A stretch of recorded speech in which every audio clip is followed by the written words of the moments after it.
For the uninitiated, what was Abeji's legacy? What did he stand for?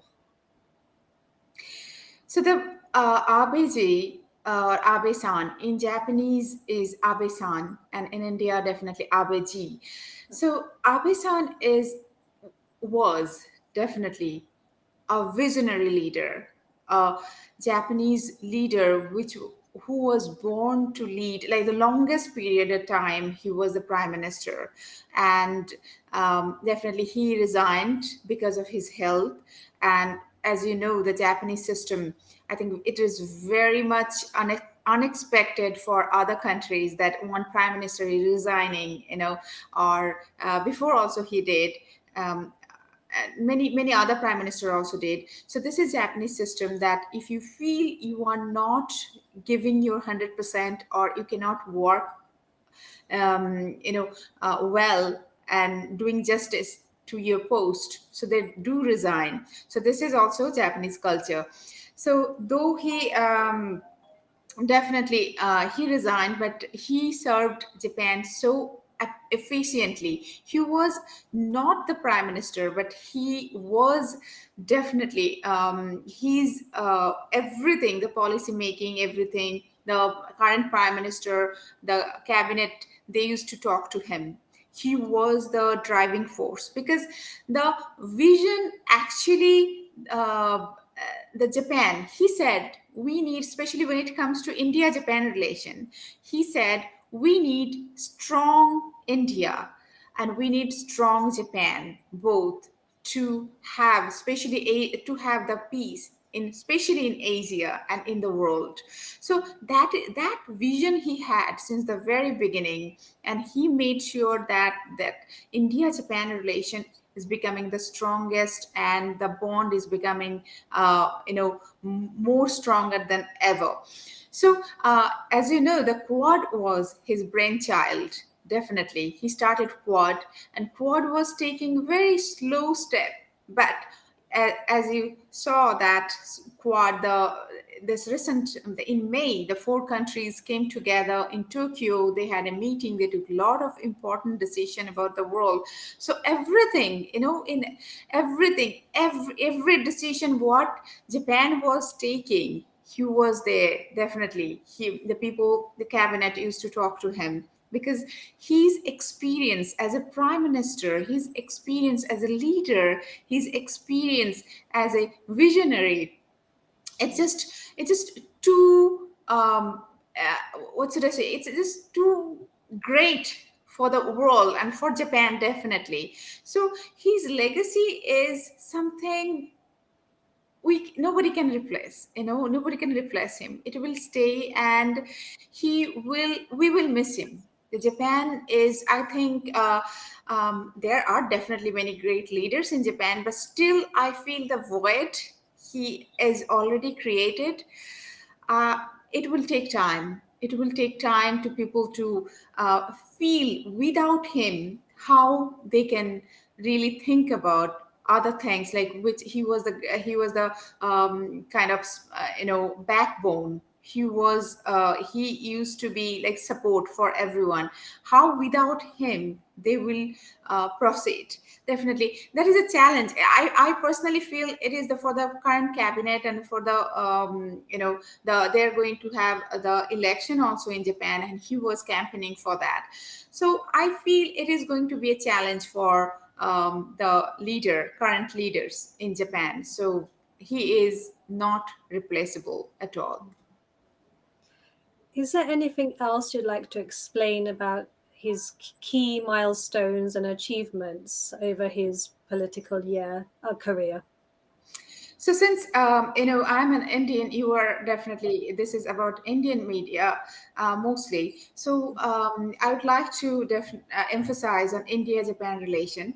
So when the India and Japan always had good relations since the very beginning, definitely we are not only that recent time we have become friends. No, it's not. Like thousands of years ago, our spirituality, through our spirituality, we are connected. Thousands of years, even before Buddhism, you'll find like so many deities, or almost all deities are there in Japan, and they have their Japanese name, and Japanese worship them. It started before Buddhism.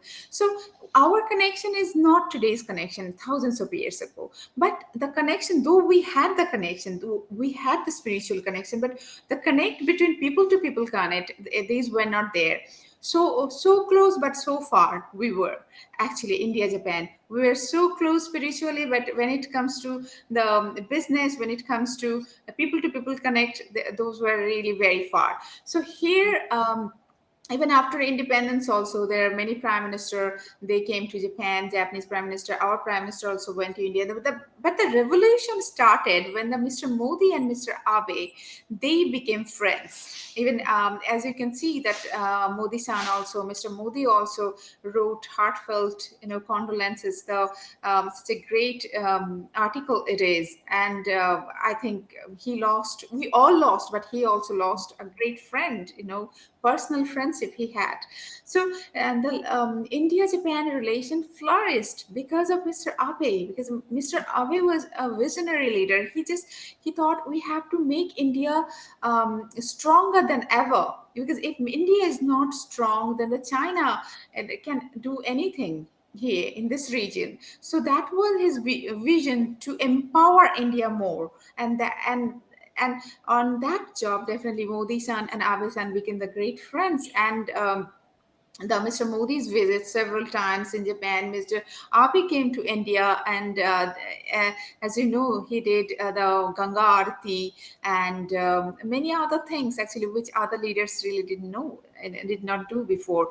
And he did very spiritually. He participated. You can see that so much bhakti is there. That the way he has been doing, he did all those things. Then Mr. Modi also went to Japan, and Mr. Abe invited him to his another house, which is called Besso in Japanese. Besso means the another house, another separate house, which is very rare. The Japanese culture really, it does not permit a guest to take their to their Besso, the another house. But their relation, they had like different degree to their relation. They took it to another level, and he was there. So I feel that especially the India-Japan relation flourished like never before. It became when it comes to business, people to people connection, culture, the culture exchange, everything. That Japan was there, all the support they gave to India when it comes to Delhi Metro, the Shinkansen, like the bullet train project, many other projects Japan is supporting India. And so I feel that these things which Mr. Abe started, definitely they are not going to stop. Of course not, because what he started, and it will go on. But that vision, that the bridge which he started, I think we needed him more. We needed him more for that, to take it to another level. So but unfortunately and unexpectedly, we lost him. It is a big loss for the world, not only Japan, and especially for India. We lost a great friend of India. We lost such a great human being. His vision was to make India Japan the relation strongest ever. So I feel that he's definitely in Japan. He has a lot of contributions, especially the COVID time, the way he controlled everything, the way he supported the business, the way the way he managed things. Definitely his contribution is never ending, like the way he did. But I would like to emphasize India-Japan relation. It flourished like never before, and we needed him. We definitely needed him. So it's a big loss for all of us.